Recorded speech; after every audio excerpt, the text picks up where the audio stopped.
Wu's first anniversary in version 2.3 will present us with two unique banners featuring 5 different characters and their signature weapons for Phase 1 and Phase 2, in addition to the usual limited time characters and weapon banners featuring Zhezhi and Chakona. With the rerun of a lot of 5-star characters in the game, this is the best time to get your hands on some characters or weapons that you missed out on, or if you have all the anniversary characters already like me, but you're not really sure which sequence is the best to future-proof your account, worry not, because I've got you covered. Covering Phase 1 and Phase 2 will make this video quite long, so to make sure I can provide all the most relevant and necessary information to help you guys out, I'll be covering only the character anniversary banner for Phase 1 and if it's necessary to get your signature weapons for your account in this video. I'll make a separate video dedicated for Phase 2 very soon, so be sure to look forward to it. In case you're new here, the name is Senpai and I make videos that helps you improve in every aspect of Wuthering Waves. So if this video proves helpful in any way, be sure to leave a like and subscribe because it helps me out tremendously. My path remains true! Jiyan is by far the best recommendation for your account as far as DPS characters on the anniversary banners are concerned. His kit features an incredible burst damage from his forte in a large area of effect, and he does consistent damage over time in his King Long mode after casting his liberation with superior crowd control capabilities, making him by far the best DPS for endgame content like Whimper and Waste. Since all the 3 stages of his King Long mode hit 8 times, it can be one of the best tools in your arsenal to parry incoming attacks from enemies, so there's no need to perfectly time your parries as you would do with most characters in the game. He's incredibly easy to play with since all you need is an intro skill and his liberation to do huge damage and then proceed to spam your basic attacks. At the same time, he can be very good for more skilled players that wants to maximize his damage potential with the double dragon technique, which essentially allows his green dragon to come out really quickly and restart the first stage of his King Long mode animation while the previous first stage animation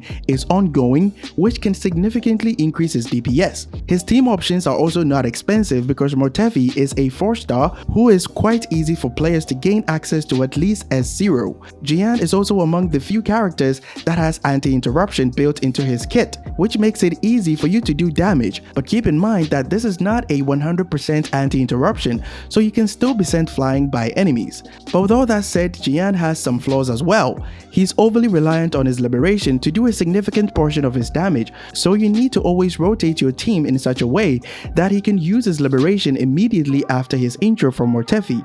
Jiyan does not have that much mobility when doing damage compared to other DPS characters like Xiangli, so your damage can take a huge blow if you're up against enemies like Impermanence Heron, Thundering or Tempest Mephis that moves around a lot. Aside from that, his main role as a DPS in your team building and the fact that he is the first DPS character in the game heavily requires you to get at least 1 copy of his signature weapon for him to stay relevant in the meta as far as damage per second is concerned due to enemy HP inflation in endgame content as new powerful DPS characters gets introduced in the game. However, it's not a good idea to aim for his weapon if you don't have Jiyan, because the crit damage substat will be a problem if the character you want to use it on does not have crit rate on their skill tree, leading to a low overall critical rate for that particular character. For his sequences, I highly suggest S1, which provides more resonance energy if you're a casual player and you're not comfortable with optimizing his rotations to get his liberation back up every rotation, since you get an additional charge to use his skill again after the first one. But if you really like Jiyan and you want to double down as a low spender, S4 should be your stopping point since it can make him synergize with another DPS or hybrid character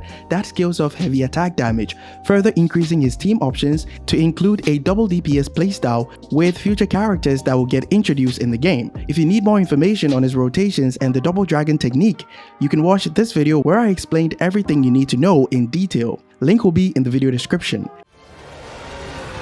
I won't hesitate to tear them down. In case you missed Xiangli Yao during the Moonlit Festival event where he was given for free, now's your chance to get him because this man is the total package with very few disadvantages as far as DPS characters are concerned. His liberation has a long duration of 24 seconds, which is quite forgiving in case you need to dodge consecutive attacks or take hits from enemies, which can cause knockbacks while his liberation mode is active. The long liberation state duration coupled with the long animation of his Law of Rain skill that becomes available when he has full forte stacks during his liberation opens up the possibility of double DPS team compositions, including Quick Swap with Xiangli, Calculus, and basically any other DPS character you prefer, further increasing his team options, so he's not a character that you can get bored with easily as long as you like to experiment with your team compositions. Unlike Jiyan, Xiangli Yao is highly mobile while doing damage in his liberation state, so going up against enemies that have high mobility will not be an issue. Just like Jiyan, he also gains free anti-interruption from his inherent passive, which makes it easier to do damage while his liberation state is active, but is not a 100% anti-interruption, so be sure to keep that in mind. As I mentioned earlier, he's one of the few characters in the game that has very few disadvantages, and one of them is his weapon alternatives if you cannot pull for his signature weapon. The Abyss Surges, which is a standard weapon in the game, is quite terrible on him due to the passive that buffs basic attack damage, while Xiangli Yao skills off resonance liberation damage, and the substat is attack, which becomes a problem because his skill tree has crit damage, meaning that your highest crit rate when you roll crit rate on every piece of Lingering Tunes or Void Thunder will be around 60%, and the only 4-star weapon that he has complete synergy with is the Stonard, which is locked behind a paywall, but even with that, R5 is highly recommended for endgame content. If you have the Tragic Comedy, feel free to use it instead due to the crit rate substat and the high base attack. However, if you're aiming for his weapon, it can be a very versatile option for many DPS characters, mainly due to the crit rate substat,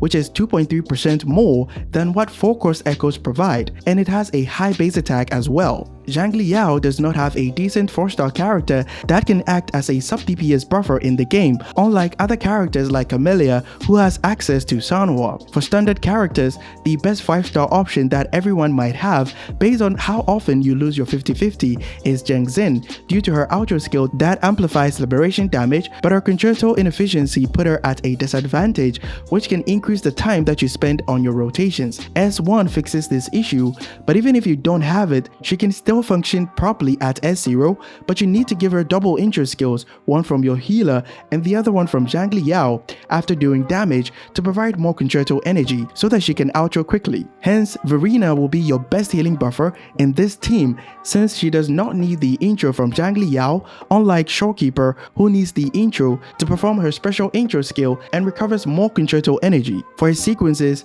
they are not really necessary since they don't solve any problems that he already has with his kit design, but the best one that I'll recommend is his S4, which grants every teammate 25% liberation damage bonus when he uses his liberation, perfectly suited for double DPS playstyles with DPS characters that scales off liberation damage in the future, or even existing characters like Xiangli who has a very large liberation scaling, and Calculator who scales off liberation damage.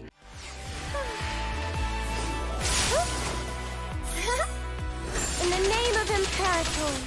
Pheobe is a super hybrid character who can fulfill multiple roles in your team building, including DPS while she's in the absolution state, and a sub-DPS buffer that becomes very efficient in applying Spectral Frazzle, provides Spectral Frazzle damage amplification, shreds Spectral resistance, and prolong the duration at which Spectral Frazzle can last on the enemy, all from a single outro skill, which is absolutely insane. Her buffing capabilities in the Confession state was not relevant until the 2.3 livestream where she was being used in a team with Zhani, and the devs also mentioned that Zhani has a special ability to trigger the damage of all Spectral Frazzle stacks at once and converts them into special energy, which will most likely be some kind of forte stacks, so we can safely assume that Pheobe will be the best sub-DPS buffer for Zhani, further increasing her pull value in version 2.3. But her damage output as a main DPS is no joke either, because she's incredibly powerful and has a large area of effect capabilities for doing damage. She's also straightforward to play play with, which can be good for casuals,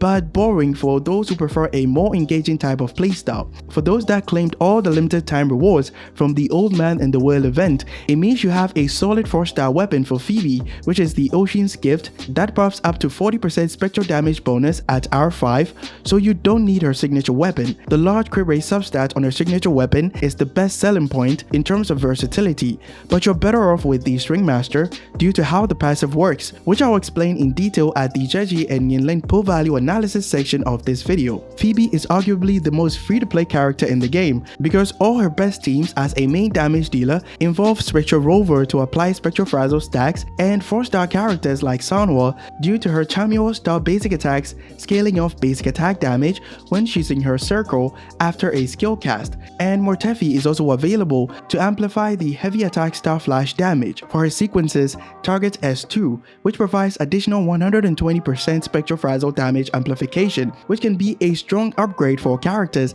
that scales off Spectral Frazzle damage, which will most likely be Zani due to her team composition showcase with Pheobe in the 2.3 livestream, and Phoebe's outro skill already amplifies Spectral Frazzle damage.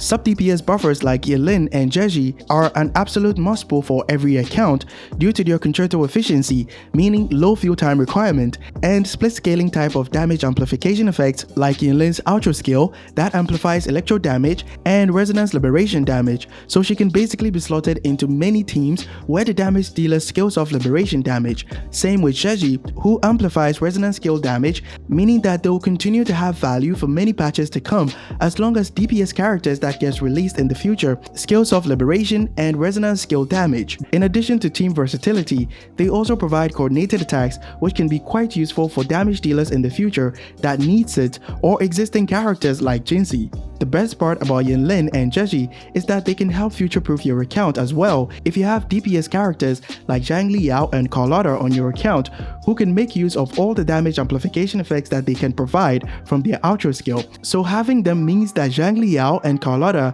can always do high damage that are well above DPS thresholds for endgame content for many patches to come. With regards to their signature weapons, since Yinlin and Zhezhi are sub-DPS buffers, they do not need them unlike main damage dealers, so you can primarily focus on their buffing capabilities and save your pulls to invest in your main damage dealers instead. However, if you're planning to get their weapons, String Master should be your top priority due to the following reasons. The second part of the passive buffs attack, which many characters can benefit from, and the best part is that the wielder gets the attack buff based on how many instances of damage their skill cast will do. So if we take Pheobe for example, her first skill cast deals 2 instances of damage, giving you all the 2 stacks of the passive, and when she teleports, it deals 2 instances of damage as well, which will refresh the 2 stacks, helping you maintain the 24% attack buff for the longest possible time. This is why String Master is no doubt the best weapon in the entire game. For the third passive, only Yinlin can benefit from it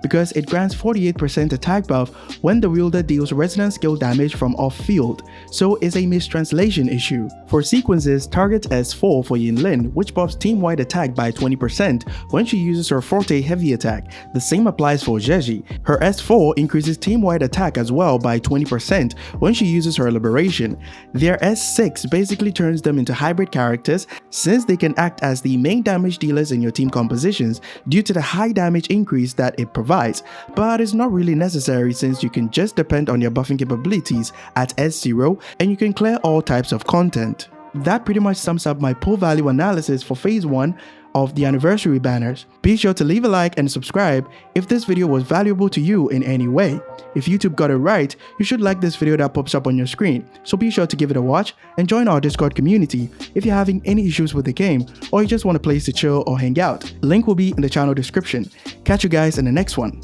Bye bye.